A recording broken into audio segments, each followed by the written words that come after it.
doubtful whether I will be able to fulfill your expectations. I'm doubtful whether I will be able to entertain you. I'm doubtful that you will like my script or my idea or not. Dear Toastmasters and guests, as a speaker, when I come to this stage, when I utter my first word, I'm always doubtful about what I'm going to say next is right or wrong. Sometimes people define these doubts as nervousness. Like me, most of you have also felt these kinds of doubts in your life. Isn't it the irony of our life that whenever we try to do something in our life, we engage ourselves with so many doubts over our ability, over our work, over our passion, and over our education? So my dear friends, don't put doubts on yourself, because I am the best example of all the doubts standing here. Since my childhood, I had a dream of becoming a wonderful singer, but I never dared to follow my heart. I was always doubtful whether people will like me as a singer or not.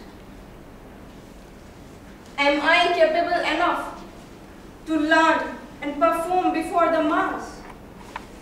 But I never found a solution.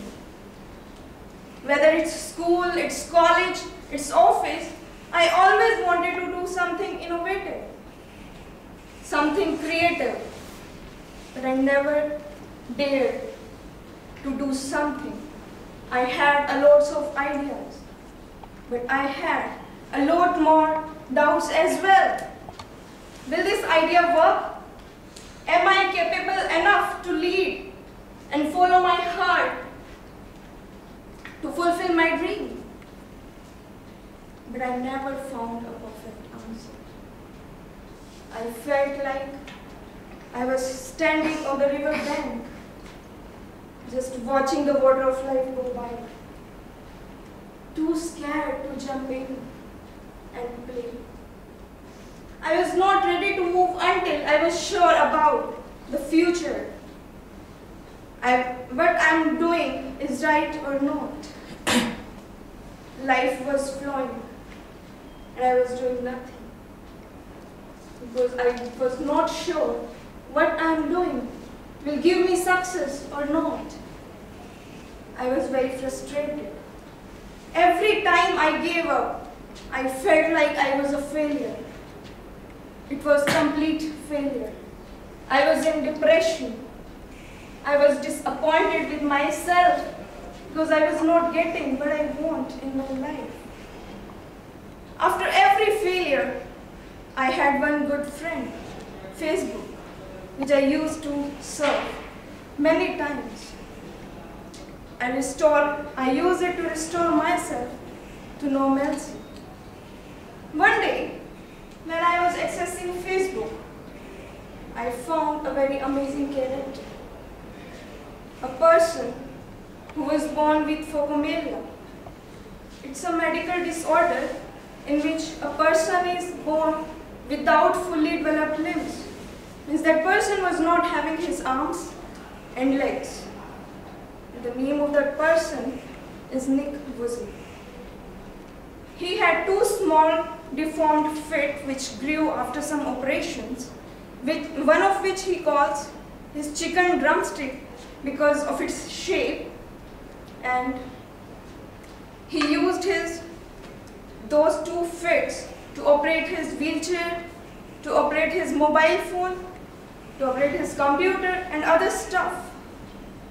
In his childhood, he and his parents endured a lot of pain due to the difficulties they had to face and the harassment he was subjected to. But he came to an end. He learned very early in his life that we are the only people who can make or mar who we are.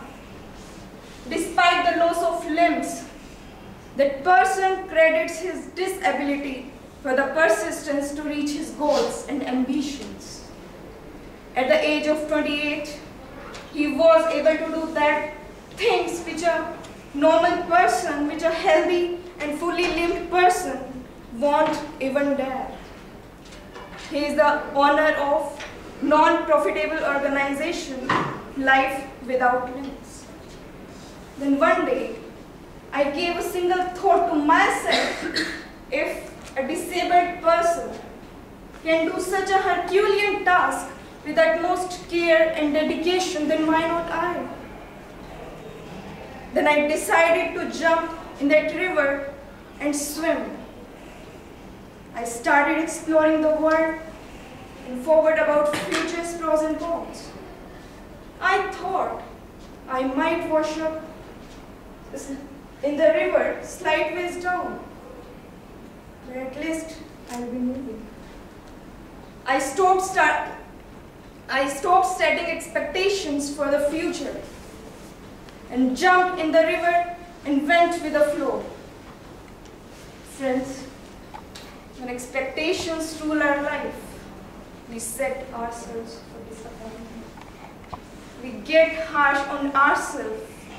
We forget the truth value of ourselves. We forget the value of our destiny. We forget the value of our goals.